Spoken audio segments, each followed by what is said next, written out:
Anda akan melakukan ini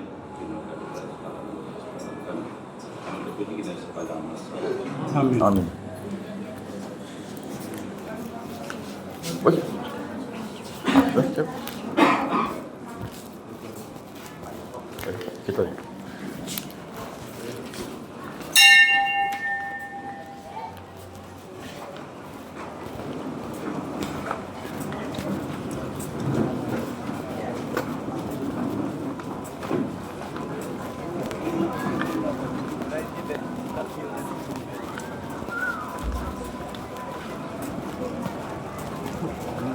Mau di sini. Buka. Istri satu. Mai.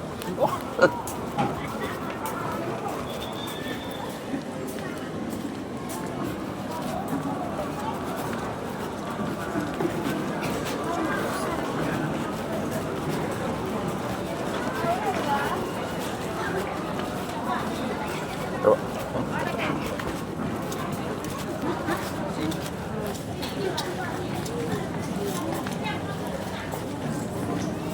Semenjak TikTok udah bilang tuh wajib terima abu, ada orang nggak itulah. Kira penuh.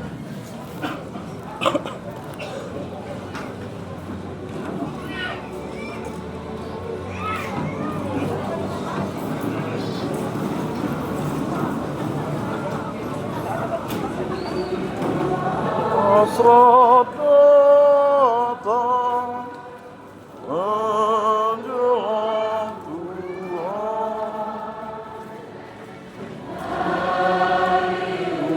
tunduk resah memohon berkat agar jiwa pantas bertemu pandang bagai domba yang hilang di genjang maaf, berpantas diri berpantas hati menjelang Tuhan, berhias nubari di awal bakti. Saya kepikiran.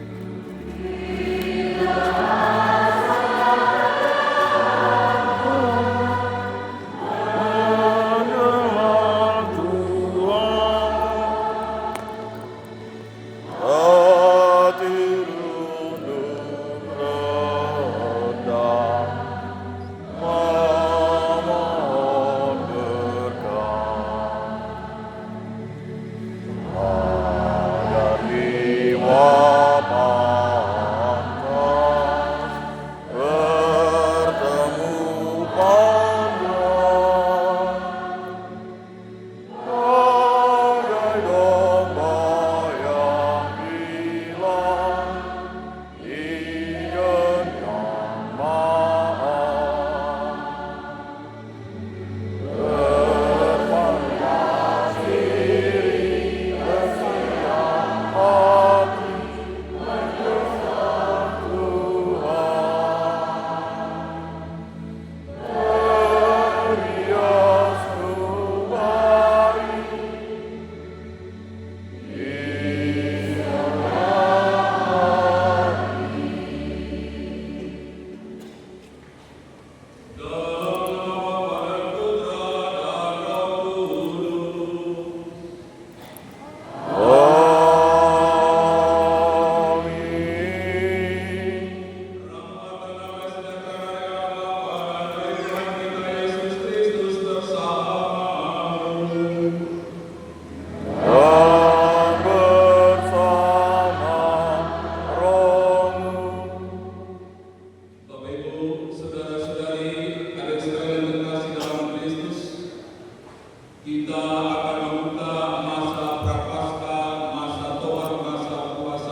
bukan kita mengurangi makan dan minum, bukan itu yang terutama, tetapi bagaimana kita membangun dan meningkatkan relasi kedekatan kita dengan Tuhan, meningkatkan kehidupan rohani kita, agar bersama dengan Dia kehidupan kita pada akhirnya menjadi warga kebangkitan baru kita bagi sesama yang lain. Selama 40 hari ke depan, gereja mengajak kita semua untuk senantiasa masuk ke dalam diri kita masing-masing, melihat kembali perjalanan kehidupan kita dan bagi satu niat baru untuk senantiasa meningkatkan diri kita dengan Tuhan Sang Penyelamat kita. Mari kita mempersiapkan diri kita untuk meraih keselamatan ini dengan diri kita mengambil Tuhan segala dosa dan salah kita. Saya mengaku kepada Allah yang Maha Kuasa dan kepada saudara sekalian bahwa saya telah berdosa dengan pikiran dan perkataan, dengan perbuatan dan kelalaian. Saya berdosa, saya sungguh berdosa. Oleh sebab itu saya mohon kepada Santa Perawan Maria, kepada para malaikat dan orang kudus, dan kepada saudara sekalian, supaya mendoakan saya pada Allah Tuhan kita. Semoga Allah yang Maha Kuasa mengasihi kita, mengampuni dosa-dosa kita, dan mengangkat kita dari hidup yang kekal. Amin.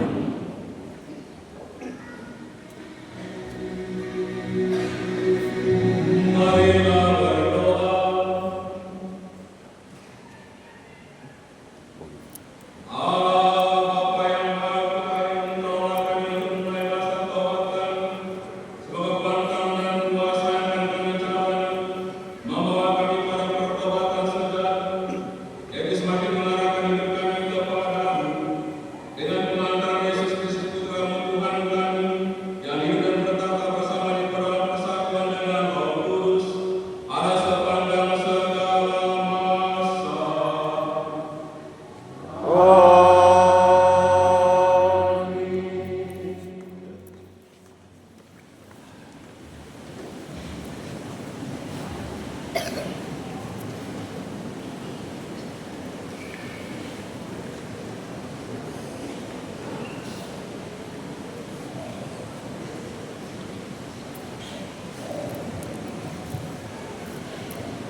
Bacaan dari Nubuat Yoel. Sekarang, beginilah firman Tuhan. Berbaliklah kepadaku dengan segenap hatimu, dengan berpuasa, dengan menangis dan mengadu. Koyakkanlah hatimu dan jaga pakaianmu. Berbaliklah kepada Tuhan Allahmu, sebab Ia pengasih dan penyayang, panjang sabar dan berlimpah kasih setia, dan Dia menyesal karena hukumannya. Siapa tahu mungkin Dia mau balik dan menyesal, lalu meninggalkan berkat menjadi kurban sajian dan kurban Tuhan bagi Tuhan Allah. Tiuplah sangkakala di Sion, adakanlah puasa yang kudus, maklumkanlah perkumpulan raya, kumpulkanlah bangsa ini, kuduskanlah jemaat, himpunkanlah orang-orang yang lanjut usia, kumpulkanlah anak-anak, bahkan anak-anak yang menyusui. Baiklah pengantin laki-laki keluar dari kamarnya, dan pengantin perempuan dari kamar ibunya. Baiklah para imam, pelayan-pelayan Tuhan, menangis di antara balai depan mesbah dan berkata, "Sayangilah ya Tuhan, Tuhanmu." Dan janganlah biarkan dirimu sendiri menjadi celah, sehingga bangsa-bangsa menyinyir kepada mereka. Mengapa orang berkata di antara bangsa-bangsa, "Di mana Allah mereka?" Maka Tuhan menjadi cemburu karena panahmu, dan menaruh belas kasihan kepada umatmu. Demikianlah sabda. Syukur kepada Allah.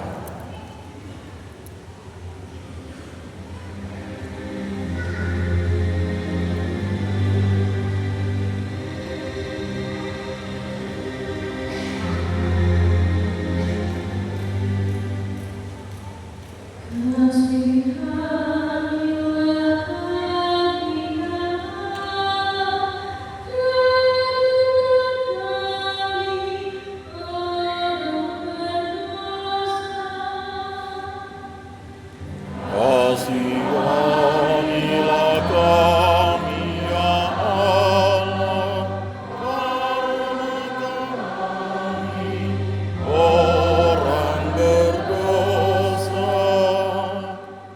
Kasihanilah kami ya Allah, karena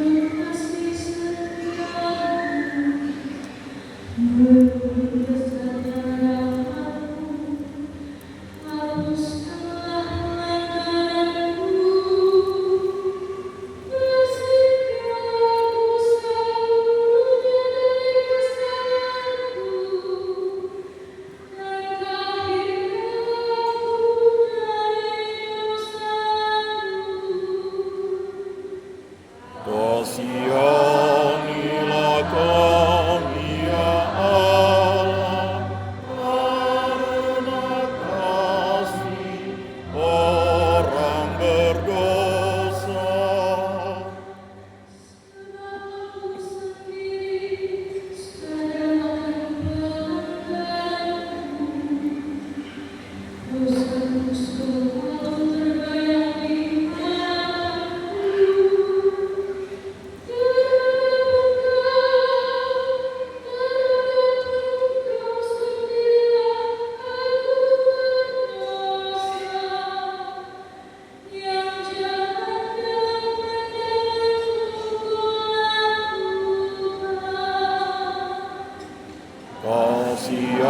Kasihanilah kami ya Allah, karena kami orang berdosa.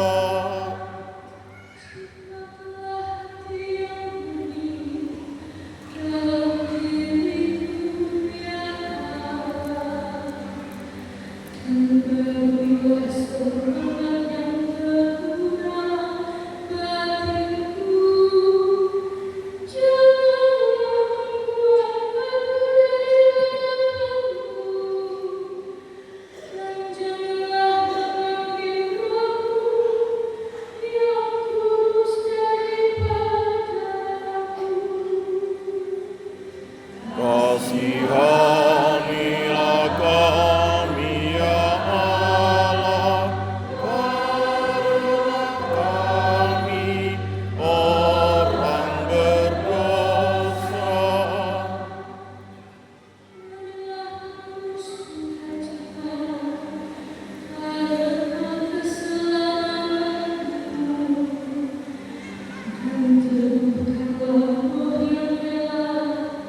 Jangan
Camkanlah, saat inilah saat perkenanan itu. Hari inilah hari penyelamatan itu. Demikianlah sabda Tuhan. Syukur kepada Allah.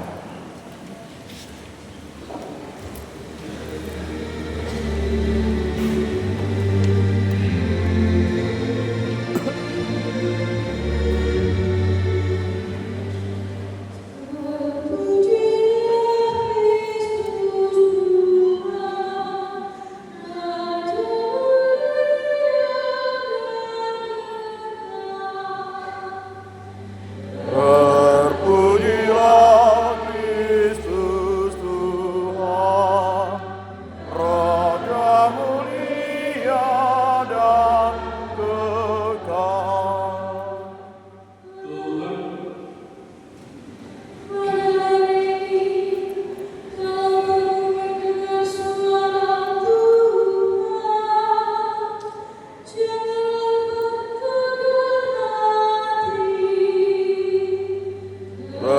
Terpujilah Kristus Tuhan, Raja mulia dan kekal.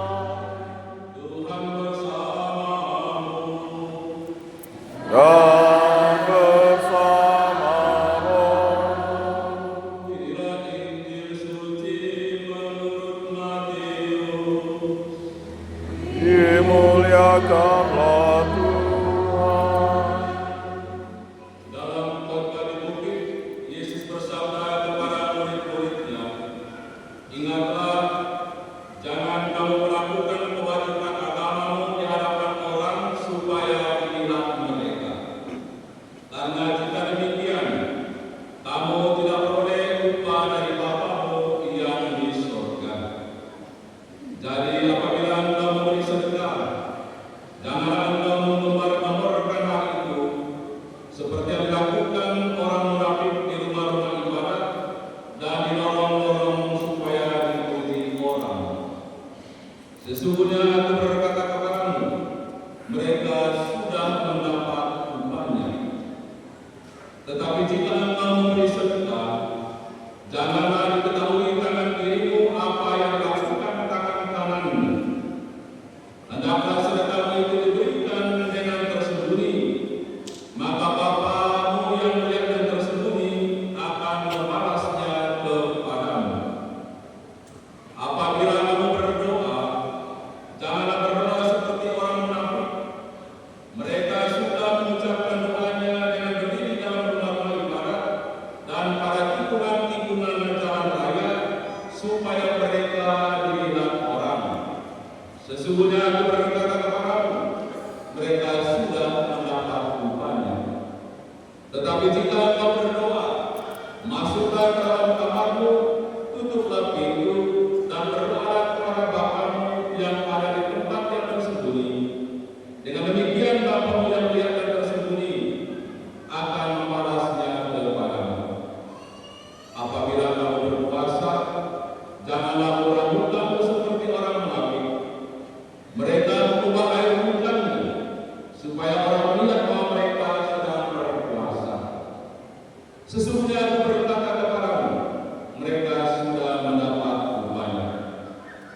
Tetapi apabila engkau berpuasa, minyakilah kepalamu dan cucilah mukamu, supaya jangan dilihat oleh orang bahwa engkau sedang berpuasa, melainkan hanya oleh Bapamu yang ada di tempat tersembunyi. Maka Bapamu yang melihat dan tersembunyi akan membalasnya kepadamu. Demikianlah sabda Tuhan. Terpujilah Kristus.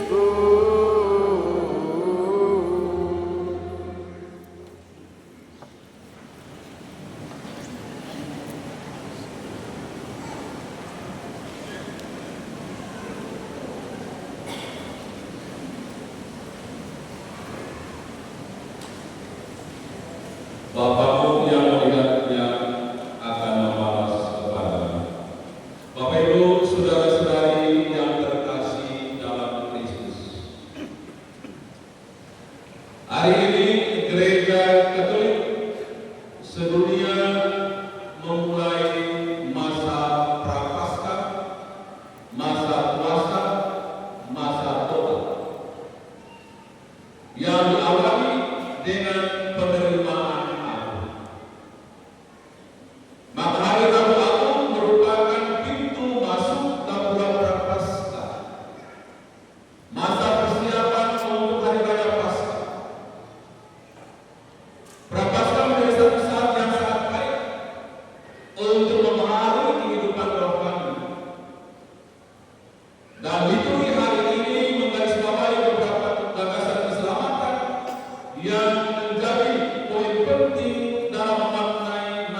Segera mulai bertobat bersama-sama dan dengan sepenuh hati membaharui hidup rohani.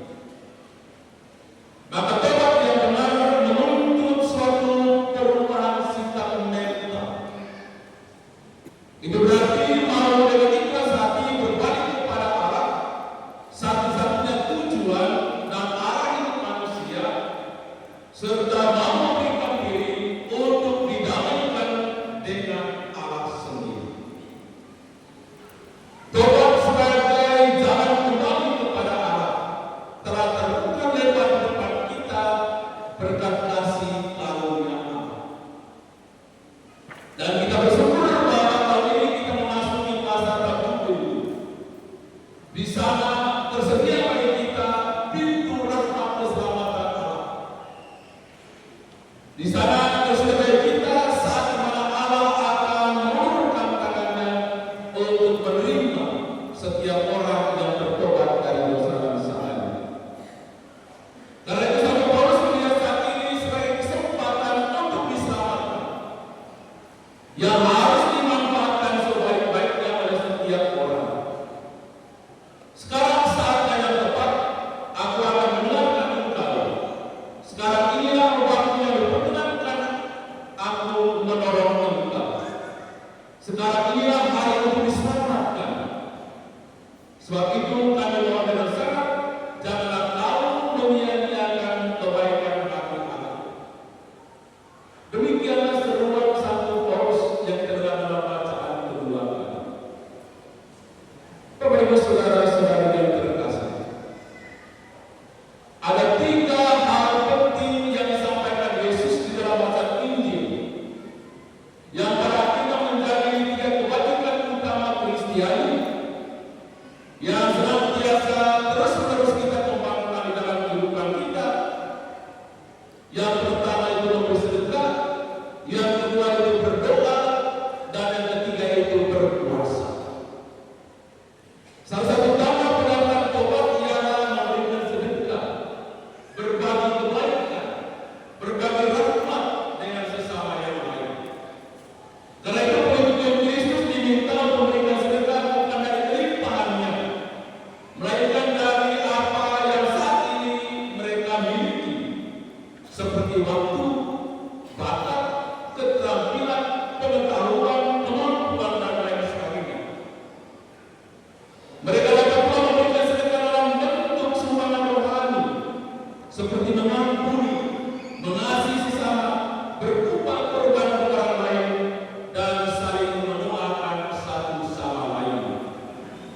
Bahkan yang paling indah, karena kita dapat memberikan sedekah dari kemiskinan dan kekurangan kita, seperti menerima keterbatasan, menerima penderitaan sakit dengan sabar, menerima kekurangan kelemahan orang lain dengan penuh pengertian, dan juga melaksanakan tugas yang Tuhan percayakan kepada kita dengan setia.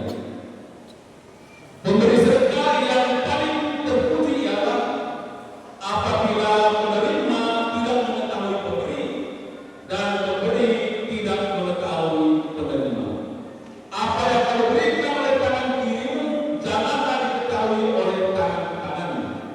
Itulah tegasan yang disampaikan Yesus kepada kita. Dan yang kedua adalah doa. Berbaliklah kepada Allah dan segala hatimu, pertama-tama harus berwujud dalam pembangunan hidup doa kita masing-masing.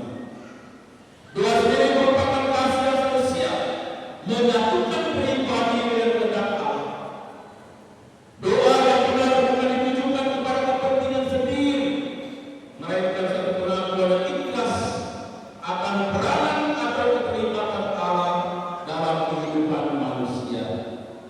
Tapi kita manusia saking banyaknya kebutuhan kita, Allah memaksa untuk melaksanakan apa yang menjadi kebutuhan kita. Tuhan, tolong aku ini lagi galau, Tuhan. Sudah lama aku cari pasangan, tapi tidak dapat tolong Tuhan. Beri aku calon pasangan yang rambut dan lurus ke atas. Tuhan, beri pasangan calon pasangan rambutnya lebar. Bukan ini Tuhan, ini aku galau. Kita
Doa adalah komunikasi batin pribadi dengan Tuhan. Dan hal yang ketiga yang disampaikan adalah berpuasa. Ini puasa ini memang aturan gereja makan tidak satu kali sehari, dan kalau kenyang mau berapa masing-masing bisa menafsirkan. Tapi tahapan puasa ini adalah satu panikan yang harus kita perjuangkan di dalam kehidupan kita. Bahwa tahapan puasa adalah satu pernyataan keterbukaan hati terhadap Allah sendiri. Dan ungkapan rasa senasib dan pengampunan dengan Kristus yang bermati rangka selama 40 hari di padang gurun. Bagi umat Katolik, khususnya puasa dan tapa adalah satu sikap yang tepat untuk memerangi dan menghancurkan penyakit mementingkan diri yang sangat kuat mempengaruhi hidup setiap orang. Pencarian diri sendiri telah menciptakan ketidakadilan, permusuhan, penindasan, dan dosa yang menjauhkan manusia dari Tuhan dan merugikan sesama. Maka yang terpenting bukan puasa dan tapa itu sendiri. Tapa dan puasa adalah sarana. Tapi yang terpenting di balik itu adalah sikap hati yang menjiwai setiap kita. Yoel katakan, goyahkanlah hatimu, jangan pakaian. Maka pembaharuan hidup itulah yang menjadi sangat penting. Pemulihan hati itulah yang menjadi sangat penting, yang terungkap dalam tindakan-tindakan lainnya. Bapak Ibu saudara-saudari yang terkasih, di awal masa tobat masa prapaskah ini, gereja juga mengajak kita untuk selama 40 hari ke depan merenungkan tema APP nasional dan terpampang depan kita, yakni pertobatan ekologis, pesiaran pengharapan di tahun jubileum 2025. Mari kita memaknai masa prapaskah masa tobat ini untuk senantiasa mendekatkan diri kita dengan Tuhan, membuka hati kita untuk senantiasa juga berbagi dengan sesama, sehingga kehidupan